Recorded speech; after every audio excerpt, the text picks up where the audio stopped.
এসেছি, মেঘ করেছে খুব। তো আমাদের এখানে দেখো ঢাকের আওয়াজ, চড়কের মেলা হয়, ওরা সব বাড়ি বাড়ি যায় বোম বলে বলে। আমরা সব পায়ে জল দিই, সন্ন্যাসীরা আসে সব। তো দেখো তোমরা, আজকে আমাদের এখানে মেঘ করেছে, সেই 12:30 1টা থেকে কারেন্ট নেই। তো তোমাদের এখানে দেখো কার কার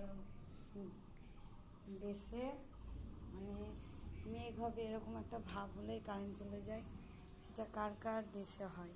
আমাদের দেশে তো এটা খুব হয়, মানে আমাদের দেশ, আমাদের গ্রামে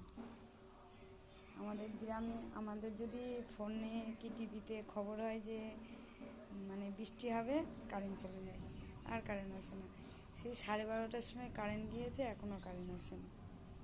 তো ড্রাগন গাছটা কত বড় হয়েছে দেখো, কবে ড্রাগন হবে জানি না, কিন্তু ভালোই বড় হয়েছে।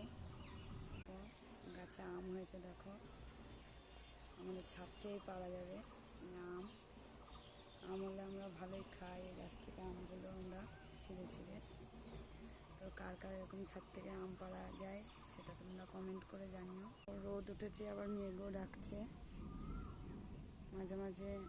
দেখো কার কার দেশে এরকম হয় আমাদের কমেন্ট করে জানিও। মানে এত কারেন্টের সমস্যা, সে মানে বলার কথা না। এই কারেন্টের জন্য প্রত্যেকের অভিযোগ যে মানজনের কারেন্ট ভালো না, সত্যিই ভালো না। এত সব ফোন করে বকাবকি করে, কিন্তু কারেন্টটা ঠিক টাইমে দেয় না। আমাদের সব ভালো, কিন্তু কারেন্টের খুব অসুবিধা হয়। তো তোমাদের কার কার এরকম অসুবিধা হয় কমেন্ট করে জানিও। বিশেষ করে ফোন চার্জ দেওয়া ভীষণ অসুবিধা হয়। তো বন্ধুরা, ওই সন্ন্যাসীরা আসছে, পায়ে জল দিতে হবে, যাই নিচে। সন্ন্যাসীরা আসছে, আওয়াজ পাচ্ছ ঢাকে, নিচে যাই, দেখি চাল টাল দিতে হবে।